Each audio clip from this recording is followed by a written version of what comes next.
بسم الله الرحمن الرحيم وما لي لا أعبد الذي فطرني وإليه ترجعون. السلام علیکم ورحمۃ اللہ وبرکاتہ. الحمد للہ رب العالمین والصلاة والسلام علی اشرف الانبیاء والمرسلین. اللہم صلی وسلم علی عبدک ورسولک محمد وعلی آلہ واصحابہ اجمعین. اما بعد. 23ویں پارے میں تقریباً سورہ صافات تک کی آیتوں کا ہم نے اختتام تک ہم نے اہم مضامین اور خلاصہ بیان کیا تھا. اب آئیے 23ویں پارے کے دوسری قسط میں سورہ صاد مکمل اور سورہ زمر کا کچھ حصہ انشاءاللہ ان دونوں صورتوں میں اللہ نے کیا پیغام دیا ہے، یہ دونوں صورتیں کہاں اتری ہیں اور اس میں اہم کیا مضامین ہیں، انشاءاللہ حالات حاضرہ کو ٹچ کرتے ہوئے کچھ باتیں بتائیں گے. قرآن کریم میں حروف مقطعات سے جو صورتیں شروع ہوتی ہیں وہ کئی ہیں. حرف ایک بھی ہوتا ہے، جیسے صاد ہے، نون ہے، ایک حرف ہے. بعض مرتبہ قاف بھی ہے، اور اسی طریقے سے بعض مرتبہ 2 سے بھی آتا ہے، جیسے یاسین ہے. اور بعض مرتبہ 3 بھی ہوتا ہے، 4 ہوتا ہے، 5 بھی ہوتا ہے، جیسے کاف ہے یا عین صاد مریم کے شروع میں آیا ہے. صاد یہ کیا ہے؟ اصل میں حروف مقطعات جو شروع میں آتے ہیں اس کو کاٹ کے پڑھتے ہیں، اس لیے اس کو مقطعات کہا جاتا ہے. علامہ ابن عثیمین رحمہ اللہ سے نقل کرتے ہوئے علماء نے بتایا ہے کہ اس کی 2 حکمتیں ہیں. ایک تو یہ ہے کہ اللہ تبارک و تعالی اللہ تعالی اپنی ذات کے لیے صفت کلام کو ازلی اور ابدی طور پر ثابت کرنا چاہتا ہے. اور دوسرا یہ ہے کہ اے اہل عرب، تم اپنی زبان پر بلاغت پر بڑا فخر کرتے ہو نا، ہمارا جو قرآن ہے یہ بھی انہی حروف سے بنا ہے جن سے تمہارا کلام بنتا ہے. اگر تمہارے اندر دم ہے تو اس کتاب کا مکمل اور مقابلہ کر کے دکھاؤ. تو شاید یہ 2 مقصد ہیں، لیکن بعض لوگ کہتے ہیں کہ اس کا معنی اللہ ہی بہتر جانتا ہے. بہرحال اس کے پیچھے نہیں پڑنا چاہیے. اور اس کے بعد اللہ نے کہا کہ قرآن قسم ہے قرآن کی جو نصیحت والا ہے.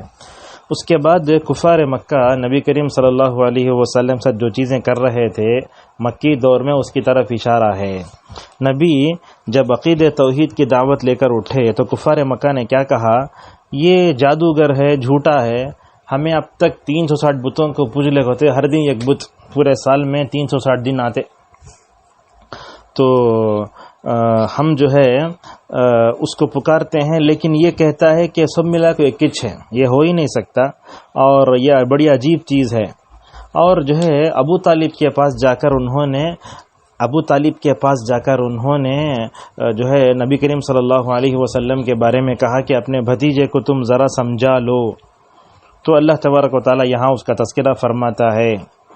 اسی طریقے سے قوم ہلاک کیسے ہوئی، یہ ایک طرف تو کفار مکہ کو سبق دینا مقصود ہے، دوسرے طرف نبی کریم صلی اللہ علیہ وسلم کو تسلی دینا مقصود ہے. دیکھو قوم نوح کا کیا حال ہوا، ہود کا کیا حال ہوا، خیموں والے فرعون کا کیا حال ہوا، سمود کا، لوط کا، جھاڑی والیوں کا جہاں شعیب علیہ السلام بھیجے گئے تھے وہ پورے ہلاک کر دیے گئے. اور اس کے بعد اللہ تبارک و تعالی نے داؤد علیہ السلام کا تذکرہ فرمایا اس صورت میں. داؤد کون ہے؟ بنی اسرائیل کے پیغمبروں میں سے ایک ہیں. اللہ تعالیٰ نے ان کو علم بھی دیا تھا، لوہے کو ان کے لیے نرم کر دیا تھا، وہ بات گزر چکی ہے. اور داؤد علیہ السلام بڑے اچھے آواز میں اللہ کی طرف بیان کرتے تھے، تو فرشت پہاڑ بھی، چرند پرند بھی اللہ تعالیٰ کی طرف بیان کرتے تھے، اس کی طرف اشارہ کیا گیا ہے. اور اسی طریقے سے اللہ تبارک و تعالیٰ نے ان کو بادشاہت بھی دی تھی. اور اس کے بعد داؤد اور سلیمان کے بارے میں ایک جو واقعہ پیش آیا ہے، اس واقعے کو اللہ نے یہاں ذکر کیا ہے. اب جب حضرت داؤد علیہ السلام کو اپنی غلطی کا احساس ہوا تو فوراً سجدے میں گر پڑے. تفصیل یہاں اس کو ہم نہیں بتا سکتے. اسی طریقے سے اب یہاں سورہ صاد میں جو سجدہ ہے داؤد علیہ السلام نے جو سجدہ کیا تھا، اس کے بارے میں اللہ کے نبی صلی اللہ علیہ وسلم نے کہا کہ یہ جو سجدہ ہے نا داؤد علیہ السلام کا، انہوں توبہ کے طور پر کرے، ہمیں اس کو عبادت کے طور پر کرتے ہیں. تو یہ سورہ صاد کا جو سجدہ ہے اس بارے میں اختلاف ہے، یہ ہے کہ نہیں کی. اب قرآن میں سجدے کتنے ہیں؟ بعض لوگ بولتے ہیں 14، بعض لوگ بولتے ہیں 12، بعض لوگ بولتے ہیں 13. لیکن قرآن پرنٹنگ پریس سے جو مدینے کا ہے اس میں جو قرآن چھپا ہے اس میں 15 سجدوں کا ذکر ہے، وہی بات زیادہ صحیح ہے. تو یہ امام شافعی رحمہ اللہ اس سجدے کا جو ہے وہ کہتے ہیں کہ داؤد نے کیا نہ سجدہ ہم کیوں کریں. تو یہی بات صحیح ہے کہ 15 ہی سجدے تھے. تو داؤد علیہ السلام نے سجدہ کیا اور ہم جو ہے سجدہ کرتے ہیں. تو لہذا یہ سجدے کے بارے میں اللہ کے نبی صلی اللہ علیہ وسلم کا عمل یا ابو ہریرہ کہتے ہیں ایک مرتبہ سورہ صاد پڑھ کو سجدہ کرے اور ایک مرتبہ سورہ صاد پڑھ کو سجدہ نہیں کرے. اور سجدہ سہو سجدہ تلاوت جو آتا نا حنفیہ کے پاس واجب ہے. یہ ہم علماء مطلب جمہور علماء کے نزدیک کیا ہے اس کے یہ مستحب ہے, کرنا ضروری نہیں ہے. اللہ کے نبی نے صاد کا ایک مرتبہ سجدہ کیا ایک مرتبہ چھوڑا. اگر واجب ہوتا تو اللہ کے نبی ضرور کرتے اور اس کے لیے قبلہ بھی شرط نہیں ہے. بعض لوگ بولتے ہیں عبداللہ ابن عمر رضی اللہ عنہما جو ہے سجدہ کرتے تھے. تو لہٰذا سجدہ تلاوت کرنا چاہیے. اس کے لیے الگ دعا بھی ہے. سجد وجهي للذي خلقه وصوره وشق سمعه وبصره بحوله وقوته فتبارك الله احسن الخالقین. لہٰذا اگر کسی کو یہ دعا یاد ہو تو پڑھے, اگر دعا یاد نہ ہو تو سبحان رب الاعلیٰ پڑھے, جہاں تک ہو سکے یاد کرنے کی کوشش کرے. اس کے بعد اللہ نے کہا کہ زمین و آسمان کو ہم نے کھلواڑ کے طور پر پیدا نہیں کیا ہے بلکہ اس کا بہت بڑا مقصد ہے. اور اللہ فرماتا ہے اطاعت کرنے والے نافرمان برابر ہو سکتے کہ ہرگز نہیں ہو سکتے. اس کے بعد اللہ نے کہا اس کتاب کو ہم نے اتارا ہے تاکہ تم اس میں تدبر کرو. تدبر کا کیا مطلب ہے؟ تدبر کا مطلب یہ ہے کہ ہم قرآن کو سمجھ کر غور سے آہستہ سے اللہ کی تعظیم کو اپنے دل میں بسا کر پڑھیں. تدبر یہ بہت اہم ہے, اللہ نے حکم دیا ہے. اور جو لوگ تدبر نہیں کرتے اللہ نے ان کی مذمت کی ہے, قرآن میں غور و فکر نہیں کرتے. افلا یتدبر القرآن, اور کہا اور منافقین کے بارے میں کہا کہ قرآن پر غور و فکر نہیں کرتے, ان کے دلوں پر قفل چڑھ گیا. آج یہی تو ہے. احادیث میں اللہ کے نبی صلی اللہ علیہ وسلم نے بیان فرمایا لوگ کیا کریں گے قیامت میں اچھی آواز والے کو امام بنا ڈالیں گے. اللہ اکبر, یہ بات صحیح ثابت ہو رہی ہے. آج اچھی آواز والے کو پکڑ کے امام بنا دیں گے تو قرآن پڑھ, انہیں قرآن میوزک کی طرح پڑے گا. آج یہی تو حل ہو رہا ہے. بات صحیح ہے, اللہ کے نبی نے جو بتایا واقع ہو چکا ہے. اور اس کے بعد اللہ نے سلیمان کا ذکر کیا. کون تھے؟ اس سے پہلے ذکر ہو چکا ہے. سلیمان علیہ السلام کی متفق علیہ روایتوں کے مطابق 77 یا 99 بیویاں تھیں ان کی. 1000 بیویوں کا ذکر بھی آتا ہے لیکن علامہ ابن حجر کہتے ہیں کہ روایت ضعیف ہے. تو بہرحال اللہ کے نبی سے بھی بڑھ کر بیویاں کن کی؟ حضرت سلیمان کی 77 اور 99 بیویاں تھیں.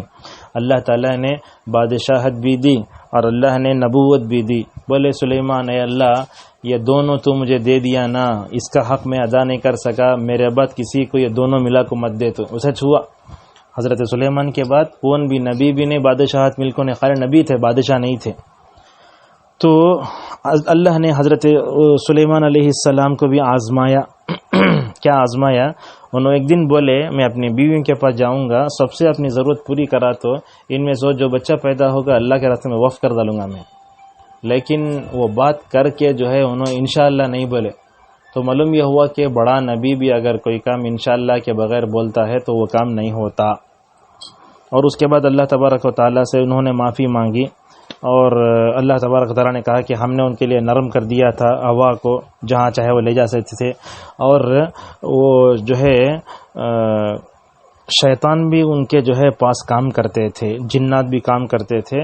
اور حضرت سلیمان کہتے تھے یہ ہماری بخشش ہے, اللہ تبارک و تعالیٰ نے مجھے دیا ہے. اور ایوب کا ذکر بھی ہوا ہے. ایوب علیہ السلام انبیاء بنی اسرائیل میں سے ہیں, انبیاء بنی اسرائیل میں سے ہیں.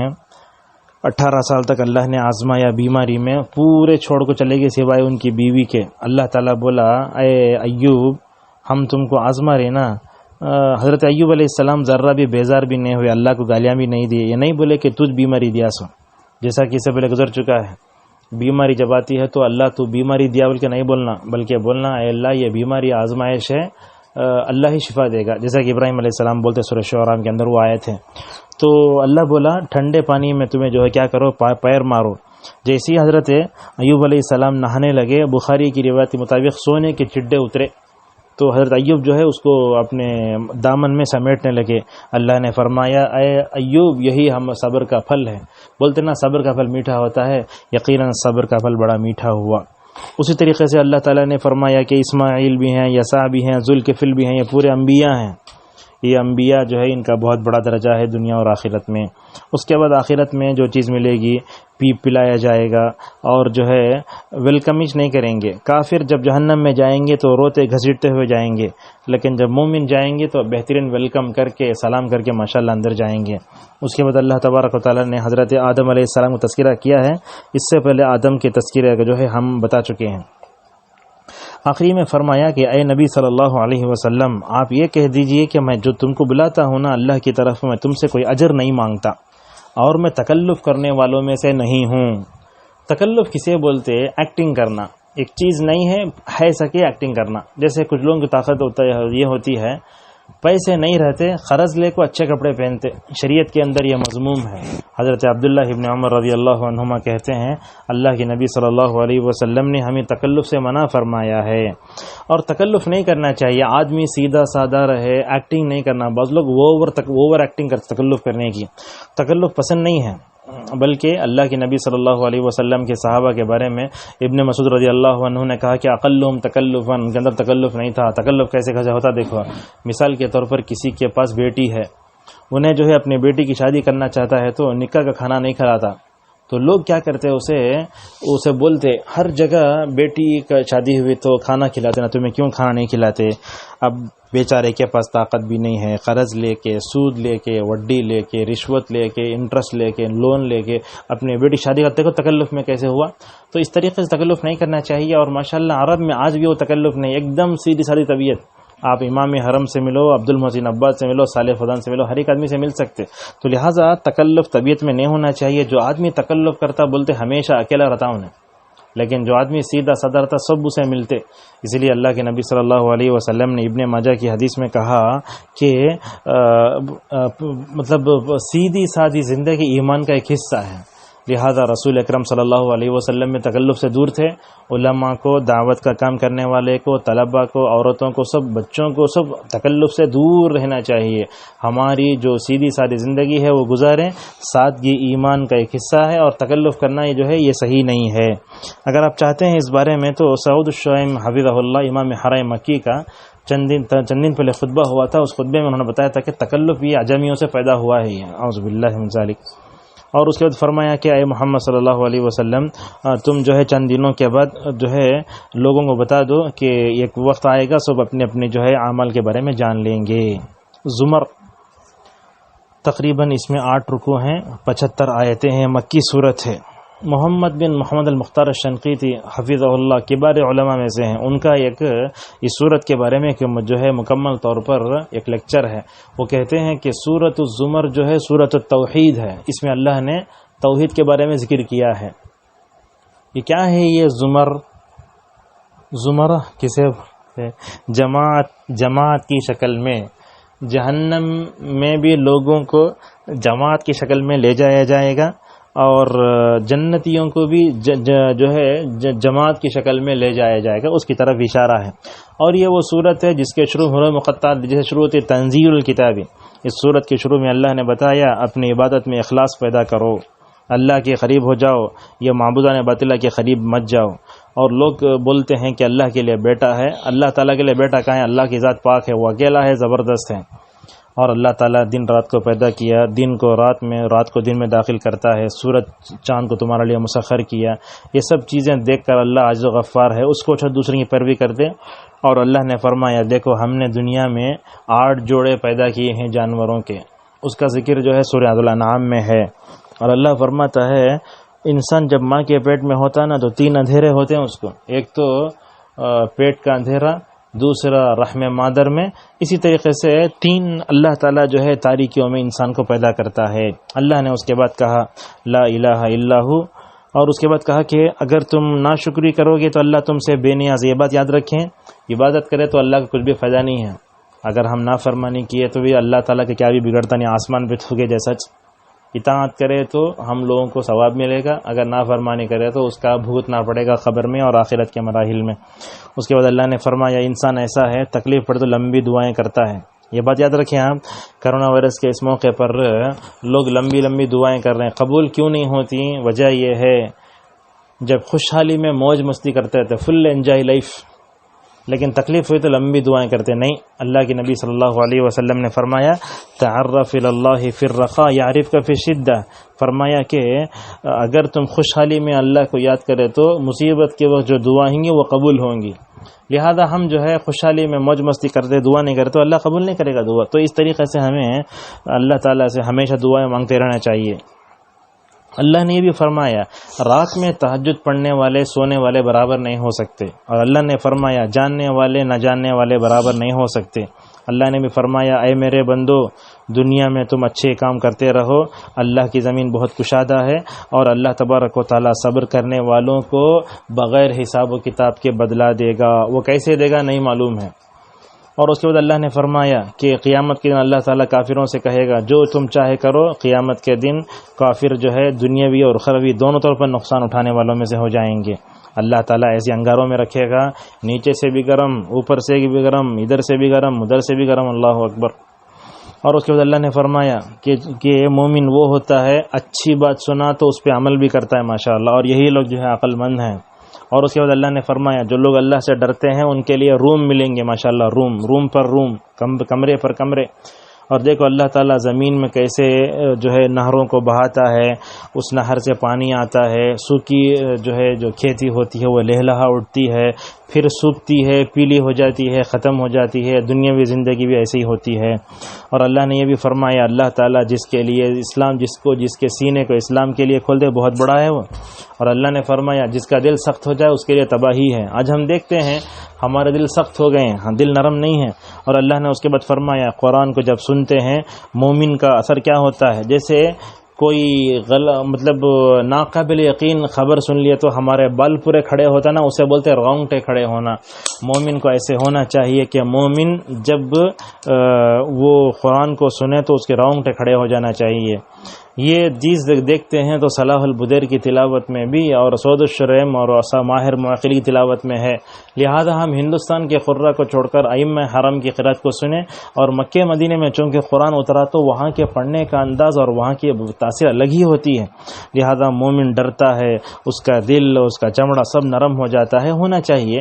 علامہ نووی رحمہ اللہ کہتے ہیں کہ قرآن کو سن کر متاثر ہونا، رونا اور جو ہے گڑ گڑانا اور ٹہر جانا، غور کرنا، یہ عارفین کی عادت ہے، اللہ تعالیٰ کے متقی بندوں کی عادت ہے. اور اللہ تعالیٰ فرماتا ہے جو لوگ جہنم میں چلے گئے اور جو لوگ جنت میں گئے برابر ہو سکتے ہیں. یہ قرآن پورا عربی ہے، اس کے اندر ذرہ برابر بھی کیا نہیں ہے اور جو ہے ٹیڑھا پن نہیں ہے.